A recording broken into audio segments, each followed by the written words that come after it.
The fifth attribute or characteristic of personhood that God placed among the organisms of the world is personality. God created a spectrum of perfection of personality among at least some of the animals.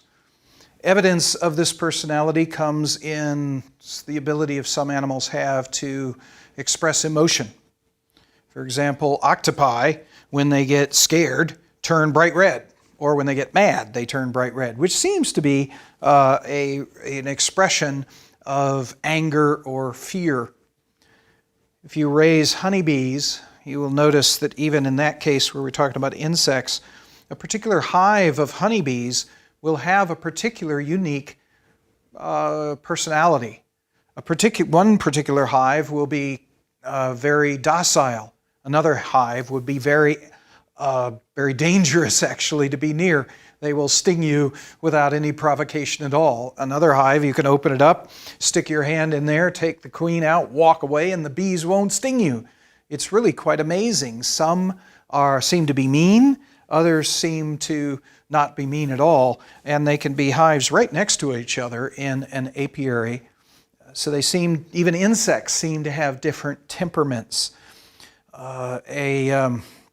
There are instances of animals that mate for most of their life, like the corvids, the ravens, and the crows, that when one of the mates dies, the other will behave for considerable time afterwards in a very unusual and what looks like depressed manner, as if they are bereaving or mourning the loss of their mate.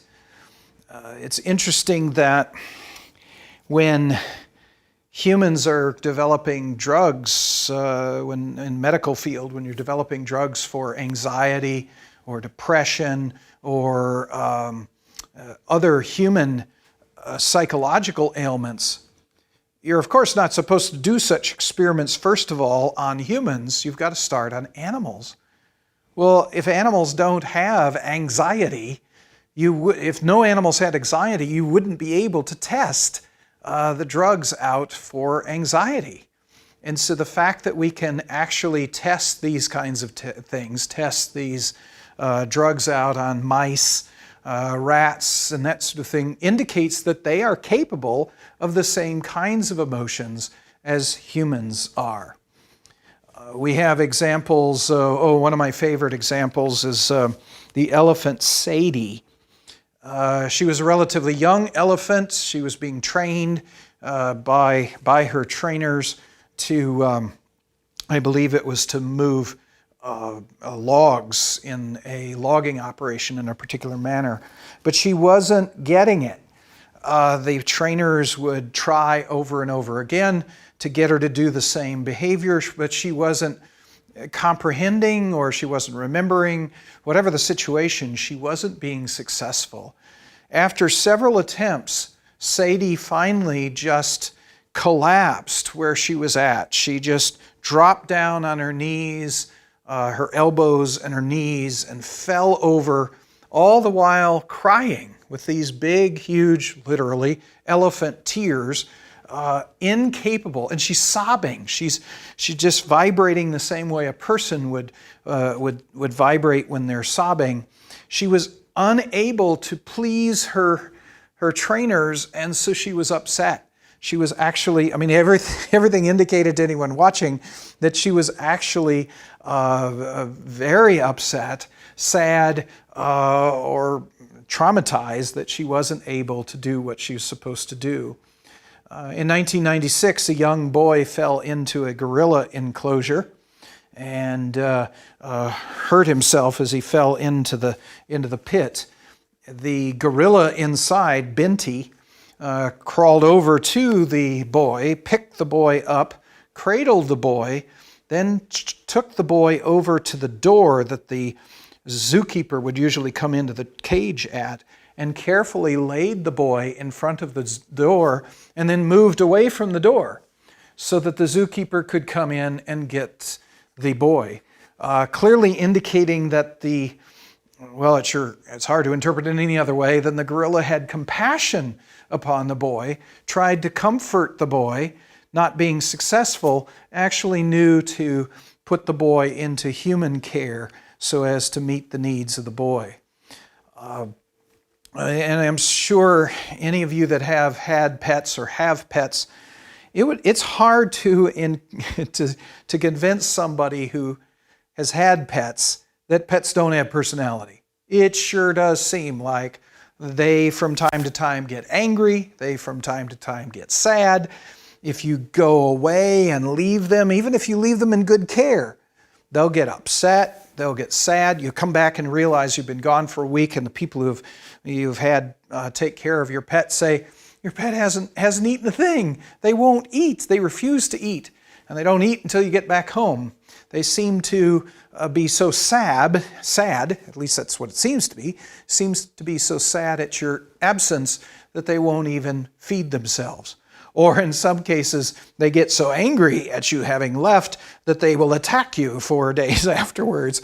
That sometimes happens, but the point being that it does seem that animals have emotional responses, that they really are capable of true emotion. In addition to that, we have evidence that organisms play. This is, I think, in the same category of having emotion, just playing for the sake of play. Now, some organisms play in such a way when they're young that it seems to prepare them for their behavior later on. For example, you have lions who seem to play as cubs by jumping on each other, sort of simulating the behavior that the adults have in attacking and killing prey. The babies, the young, seem to play in such a way that they're practicing for behavior that's going to be useful later on. Maybe that isn't really play. Maybe that really is practice for later behavior. Although, you watch it and they seem to be having fun at this, as if it is, again, there's an emotional response of fun that is coming in that process. But then there's other examples of organisms that seem to play with behaviors that don't seem to have any advantage to the organism, or don't train the organism into behavior that's going to be useful later on. For example, the fact that at least some dogs seem to chase their tails. I don't think that's very advantageous. I don't know of any behavior that helps a dog develop in the process of doing so. Cats just love, it seems, most of them, love to follow yarn across the room, string across the room, attack it. Maybe that's kind of like jumping on prey, but some of it just seems to be just pure fun. The individual that I referred to who studies ravens find that it's very common for ravens to play. It's very common for a raven to pick up a stick, fly to a very high height, and then drop the stick, and then fly down and catch the stick. Or drop the stick and have another raven come and catch the stick, who would then rise up, drop the stick for the first raven to catch. And they seem to play catch the stick in the middle of the air, which is pretty cool. I've seen a number of YouTube videos of ravens that pick up objects like pieces of bark, carry them up to the top of the roof, the peak of a roof, which is covered with snow, lay the piece of bark down, throw their bodies onto the piece of bark, and sled down the slope of the roof, as if they're sledding. And then when the thing goes off the side of the roof, the raven flies through the air, picks up the piece of bark again, and repeats the process, as if he's just sledding, just having fun, playing in this fashion. Otters do similar things, sliding down snow slopes. Macaques actually roll snowballs in the snow and play in the snow in that sense. There's one rather well-known video that watches a red fox catch a shrew. Now, a shrew would be a little kind of mouse-like organism that would usually be the food for the fox. But the fox picks up the shrew and carries him out to a road and releases him and plays with the shrew in the road.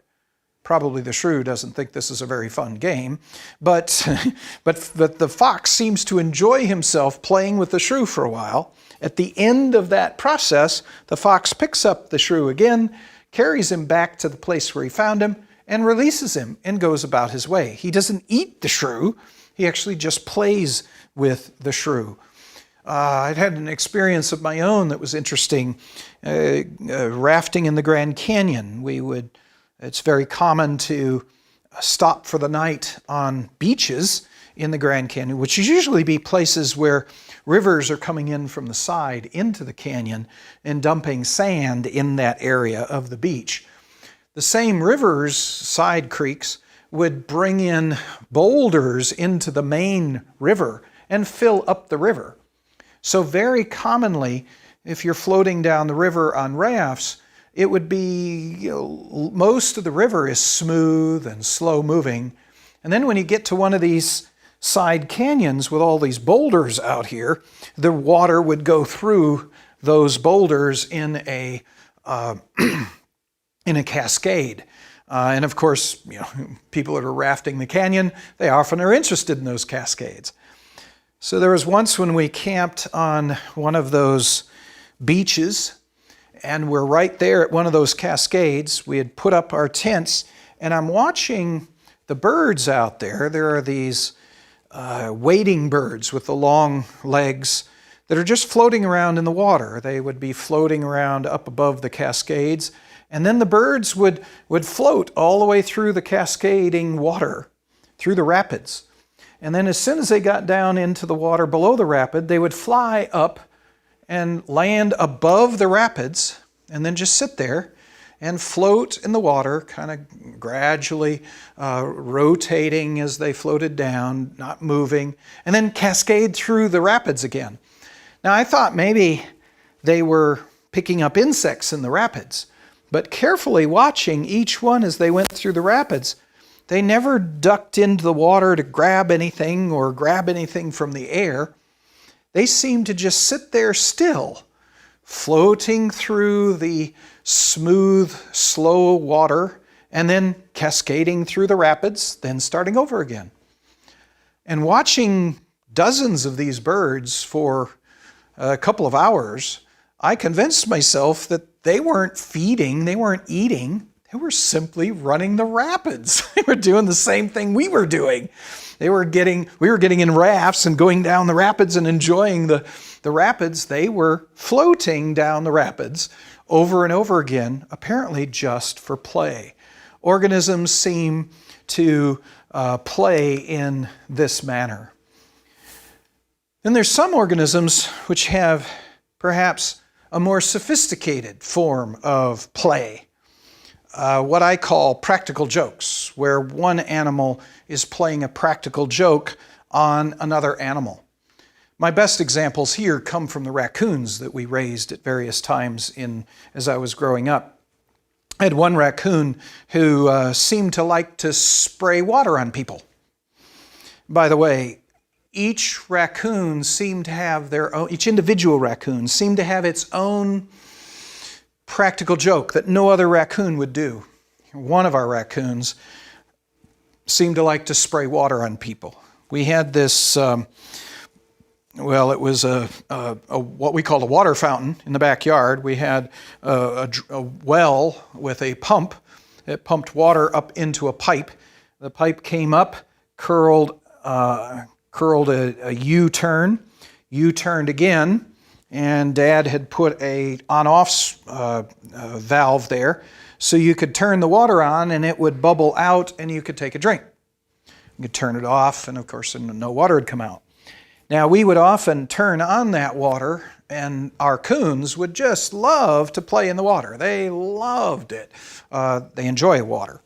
One of the coons, only one of the coons, no other coon ever did this, one of the coons had it within their mind, their idea, to get on top of the pipe to play with the water from above, rather than the water as it cascaded down. He went all the way to the edge of the yard, as far away as he could get from the pipe, and started running as fast as he could towards the pipe. Now, raccoons don't actually run. They sort of waddle, waddle fast. So he waddled fast towards the pipe, and about 5 feet away from the pipe, he launches himself into the air to see if he can jump up on top of the pipe, because the pipe is very difficult to climb straight up, so he's going to jump up on top of it.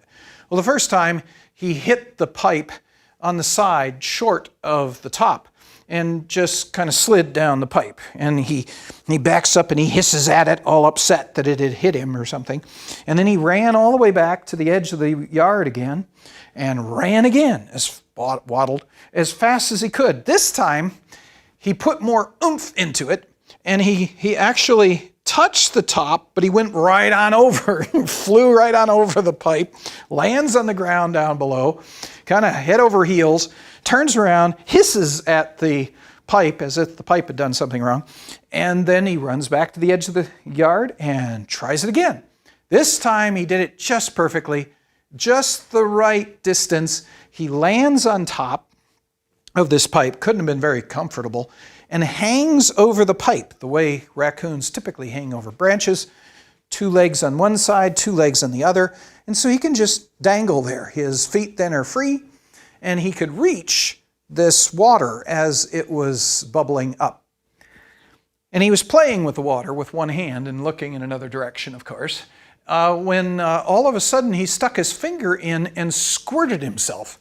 As soon as he's hit by the water, he keels back, but when he does that, he falls off the pipe again. And he hisses at the thing. And then once again, he goes back, runs, gets on top of the pipe again, sticks his finger in there, plays, and just a few seconds, he squirts himself again, falls off again, hisses again, runs up there and does it a 3rd time. This time, he sticks his hand in there and immediately squirts water. But as he moves his finger around, and he's not looking, the squirt is aimed in different places. So it wasn't too long after that my dog Alexander the Great came walking by, and the squirrel, without looking, squirted Alex the whole way. He moved his finger around to cause the water to squirt at Alex the whole distance, which of course Alex doesn't mind that sort of thing, so it wasn't a problem. From then on, this coon could get up on top of that thing and squirt anything that was in range. He was very good at it. So we could get somebody, somebody could be visiting for the first time and didn't see the coon. We'd kind of maneuver them around so they had their back to the coon and the well there. And when everything was ready, the coon would stick his finger in there and get that person wet. Even if my sister and I were on either side of the individual, that raccoon could still nail that individual. What is going on there? Why does a coon do that? I don't know of any advantage that it gave to the coon, any survival advantage that it would give to coons in general. It just seemed that was a practical joke played by that coon. And every coon had their own practical joke, and it seemed that every coon did practical jokes. There was another one who our neighbor had, called Old Jugs. That's what our neighbor called him. Old Jugs was kind of unusual among raccoons. Usually, you have raccoons only until the fall, when the call of the wild comes, and then they go and run off and find their mates. But Old Jugs, he stayed around. Now, he didn't stay in the house of our neighbor. He actually stayed in a log cabin that was right next door to that house, the original location of the house. Wasn't used for anything else. He just stayed in the log cabin. But Jugs had a predisposition for women with skirts. Don't know, and nylons. I don't know why. It was just the way Old Jugs was. If somebody came to visit our neighbor, Frank, they came and visited Frank, and it included a woman with a skirt. Frank would position the people, start talking to the people and move them around until they had their back to the log cabin where Old Jugs stayed. Now, old Jugs usually only was awake at night and came out during the day. But somehow, don't know how, but somehow when a woman with skirt and nylons appeared, even in the middle of the day, he was awake.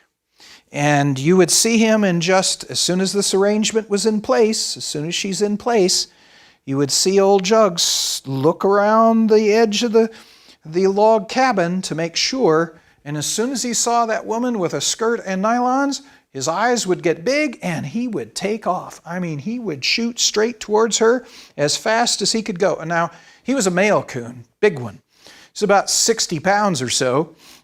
He would be moving as fast as he could go, waddling as fast as he could go, and he'd get to within about 5 feet of this woman, and he'd launch himself in the air.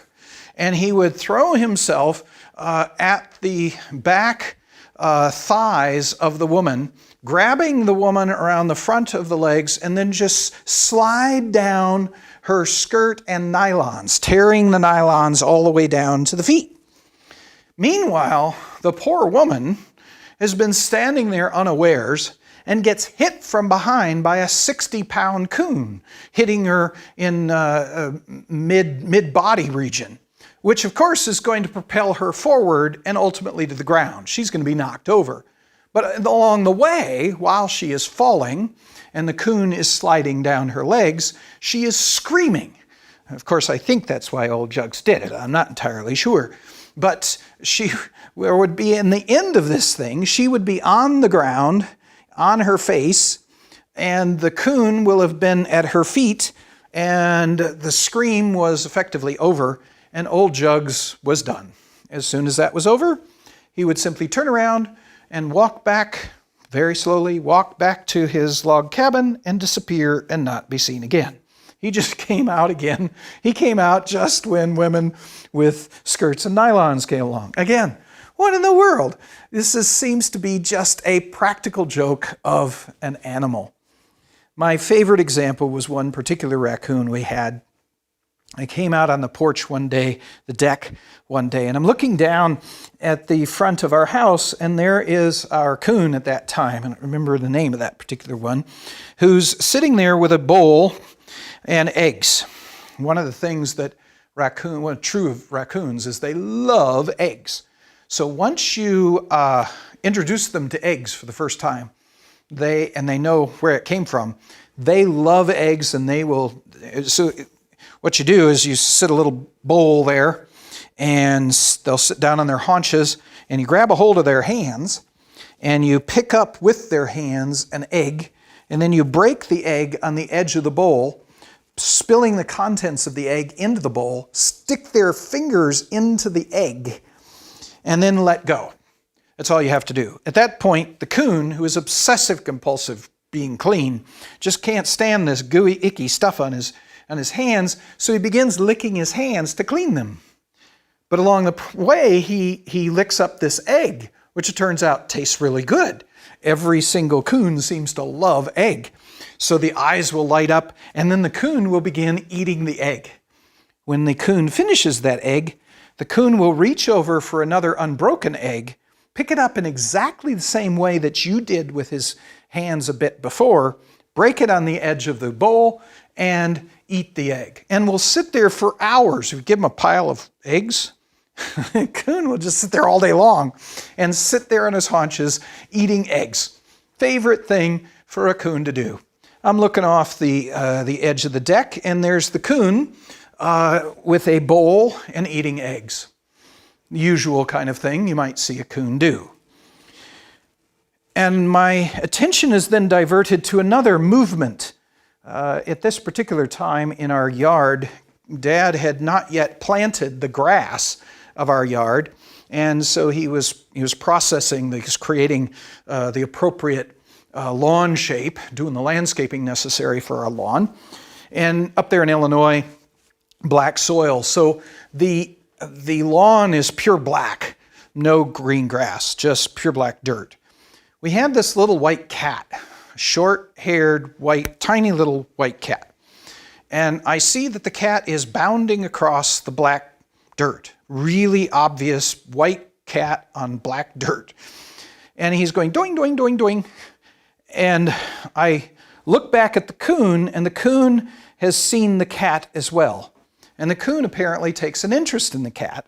So the coon at one point puts his egg down and takes off for the cat. Except my perspective is different. I'm looking at this thing from above. It's very clear that the coon is not aiming directly at where the cat is. The coon is calculating where the cat is going to be and is aiming for the place that the cat is heading for.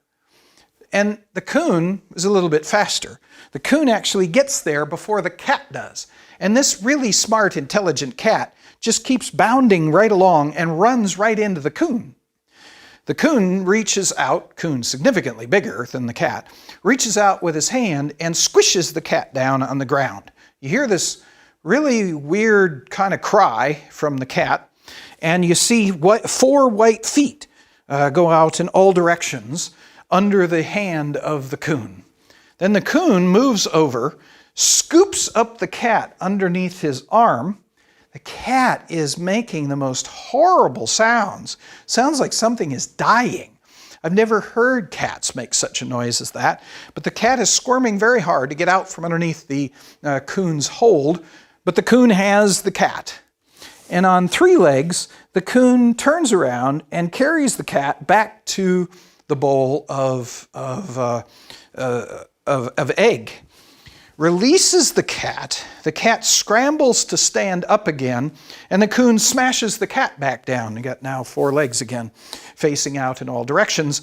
The coon lifts up the foot a little bit, the cat scrambles to get the feet underneath him, and the coon moves his hand over so that now the cat is laid down on one side. Then with the other hand, and not looking of course, the coon reaches in the egg, takes out some egg on his hand, and grabs the tail of the cat and smears egg on the tail of the cat. Then takes another handful of egg and smears the front leg, and then the other front, and the back leg, and then smears the front face, and then smears the sides of the face, and then does the body. Then releases the cat scrambles up, the coon pulls the cat over on the other side, and proceeds to egg the other side of the cat. Well, now my interest is really piqued at this point. I'm thinking, what in the world is this coon doing? So I've got to keep watching. The coon then scoops up the cat. Cat is screaming, and then proceeds to carry the cat back to where the coon caught the cat, in the middle of the black dirt. Releases the cat, squashes the cat down on the side, and then proceeds to roll the cat in the black dirt. So this egg-covered cat is now covered with this dark gray, black mud. And at this point, the coon leaves the cat and goes back to the place where the eggs were and sits there and proceeds to eat eggs like he was doing before. And of course, you know what the cat's going to do. The cat has to clean itself. So it sits right there and begins licking to proceed to clean itself. I came back a half hour later. The cat's still in the same position, licking itself, still trying to clean itself. The coon's in the same position. An hour later, an hour and a half later, nearly 2 hours later, the cat has finally cleaned itself completely. And the coon is still in that position eating its egg, watching the cat. The cat then gets up and begins to continue the path that it was making across like it had never stopped from 2 hours before. It's going to follow I can even see the footprints. It's following the footprints in exactly the same line. The coon gets up, intercepts the cat at the new position, grabs the cat, and repeats the whole process. Just leaves the cat out there covered with egg and mud. And what is this? It's not, again, in this case, the coon is giving up its favorite food to play this practical joke on this cat. There's no other way, at least I know of, to explain this than that the coon was actually playing a practical joke in this particular process.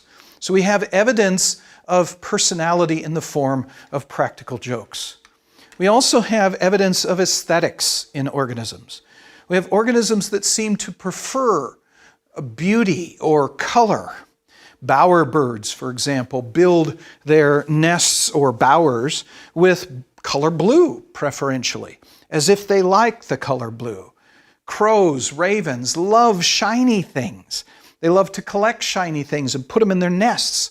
We raised a crow at one point, a name of Herkimer. And every once in a while, we'd keep track of wherever Herkimer's nest was. And every once in a while, we'd take a ladder and go up there and look inside Herkimer's nest. And we'd take out from Herkimer's nest all sorts of rings and necklaces and everything that people in the neighborhood had been missing, because Herkimer would see anything shiny and carry it up into his nest. Or maybe it was her. I'm not entirely sure whether Herkimer was a male or a female. But the crows seem to like or have a preference for shiny things. Doesn't seem to be any adaptive significance, anything that helps them survive. They just have a preference for shiny things. There's evidence for aesthetics among organisms.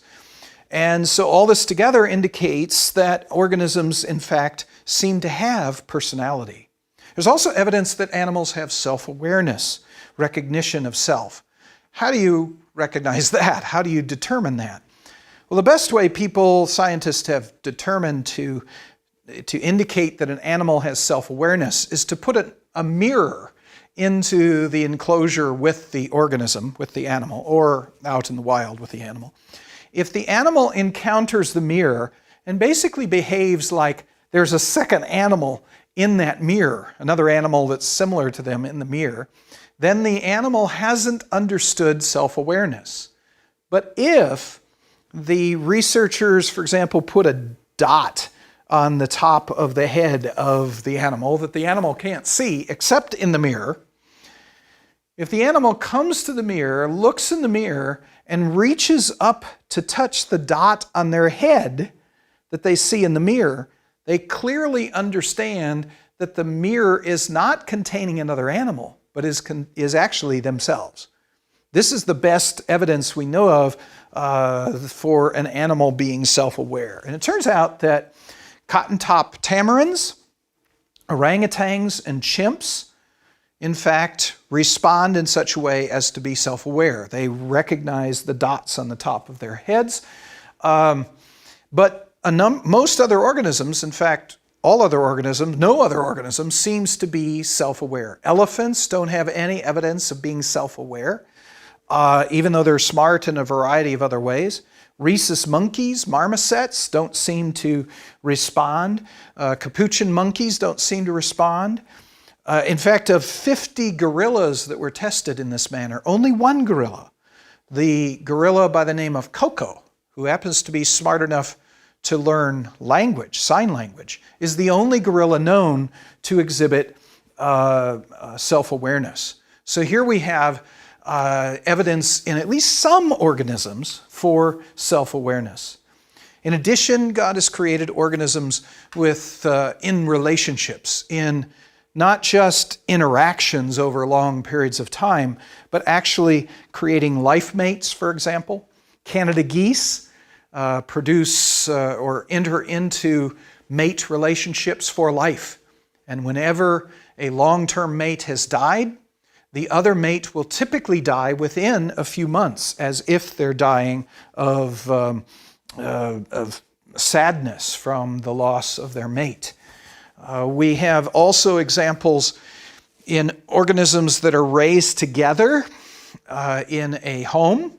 Even in animals that are of different species, like a cat and a dog, will develop relationships with each other, what looks like friendships with each other, and long-term associations with each other to indicate that at least some organisms are capable of long-term relationships.